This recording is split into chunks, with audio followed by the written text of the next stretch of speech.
विनी भाई सामने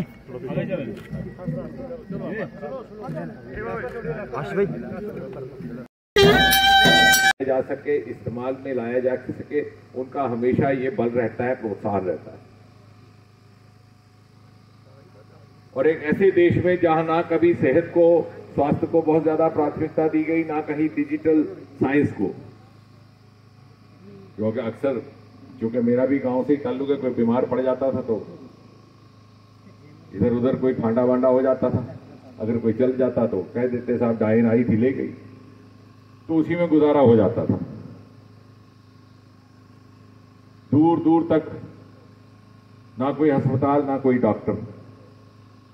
और ऐसे मुल्क में जब वजीर आजम ने डिजिटल हेल्थ मिशन का आह्वान किया तो मुझे लगता है एक नई जागृति भी आई उसके साथ साथ, और उसका एक बड़ा अहम नमूना आज हम यहां देख रहे हैं। मुझे फक्र भी है, गर्व है और बहुत तसल्ली भी है ये बात कहते हुए कि डिजिटल हेल्थ केयर का एक बेहतरीन नमूना आज आपके सामने पेश किया जा रहा है।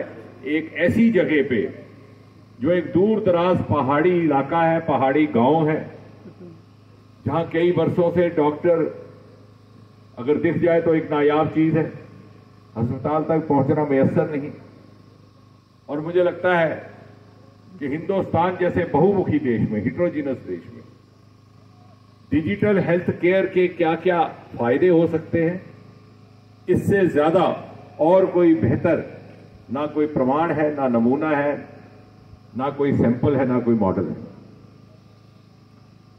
ये बात मैं इसलिए कह रहा हूं कि बहुत सी बातें कही गई, लेकिन उसको तफसील में समझाने का शायद अभी काम नहीं हुआ। इस आधे घंटे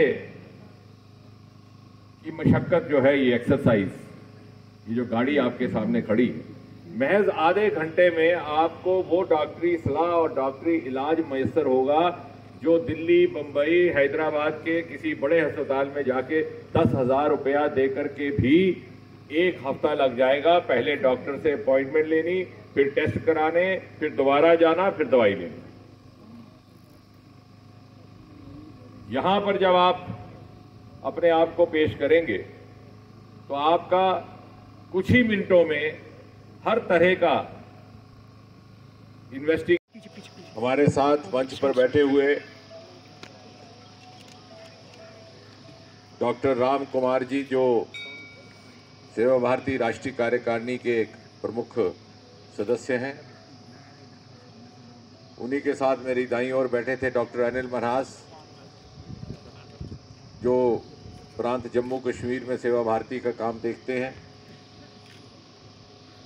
अगस्त 2020 को लाल किले से एक आह्वान किया था डिजिटल हेल्थ मिशन, क्योंकि उनका रुझान है साइंस की जानिब, और डिजिटल माध्यमों को, डिजिटल विकल्पों को किस तरह से पर्याप्त तौर पर उपयोग में लाया जा सके, इस्तेमाल में। तो मुझे लगता है एक नई जागृति भी आई उसके साथ साथ, और उसका एक बड़ा अहम नमूना आज हम यहाँ देख रहे हैं। मुझे फक्र भी है, गर्व है और बहुत तसल्ली भी है। ये बात मैं इसलिए कह रहा हूँ कि बहुत सी बातें कही गई, लेकिन उसको तफसील में समझाने का शायद अभी काम नहीं हुआ। में आपको वो डॉक्टरी सलाह और डॉक्टरी इलाज मयसर होगा जो दिल्ली, बंबई, हैदराबाद, फिर दोबारा जाना, फिर दवाई लेनी।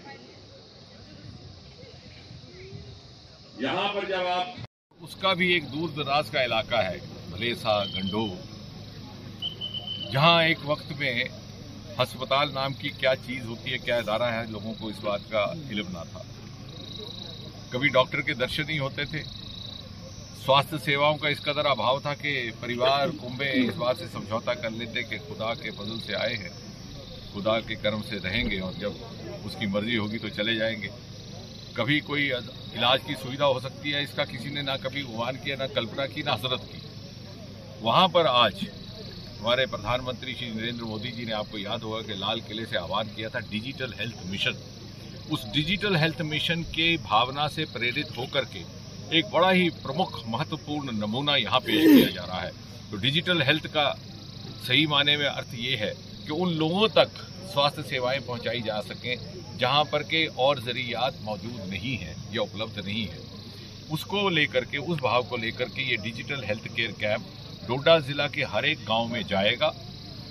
हर तरह की जांच होगी और फिर सुपर स्पेशलिस्ट कुछ सूरत में बैठे हैं अहमदाबाद, कुछ गुजरात अहमदाबाद, कुछ हैदराबाद तेलंगाना, कुछ बंगलुरु कर्नाटका, उनके साथ सीधा सीधा कनेक्ट होगा। शायद ये बात हमारे समझ में आए कि अगर बड़े किसी अस्पताल में जाकर के बंगलुरु में या दिल्ली में इस तरह का मशवरा लेना हो तो 10,000 रुपया तो कम से कम इन टेस्टों पे लग जाएगा।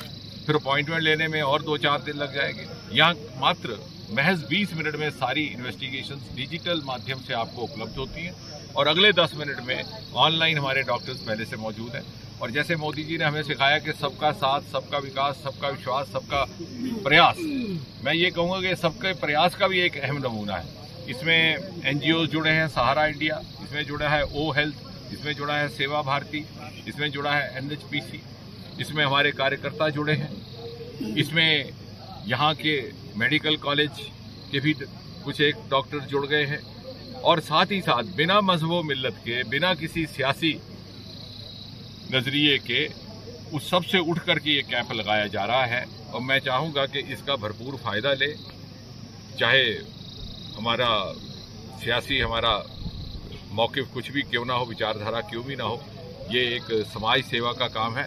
और मोदी जी ने हमें यही सिखाया है कि बिना किसी और गरज के या किसी और कंसिडरेशन के जहाँ जिस चीज़ की ज़रूरत है उसकी भरपाई की जाए। और मुझे लगता है कि इससे एक नई तहजीब को भी एक जन्म मिलेगा, उसकी शुरुआत होगी कि हम सब मिल कर के समाज को, अपने आप को वक्फ करके उन सहूलियात को मुहैया कराने की कोशिश करें जिनसे यहाँ के अवाम वंचित रहे।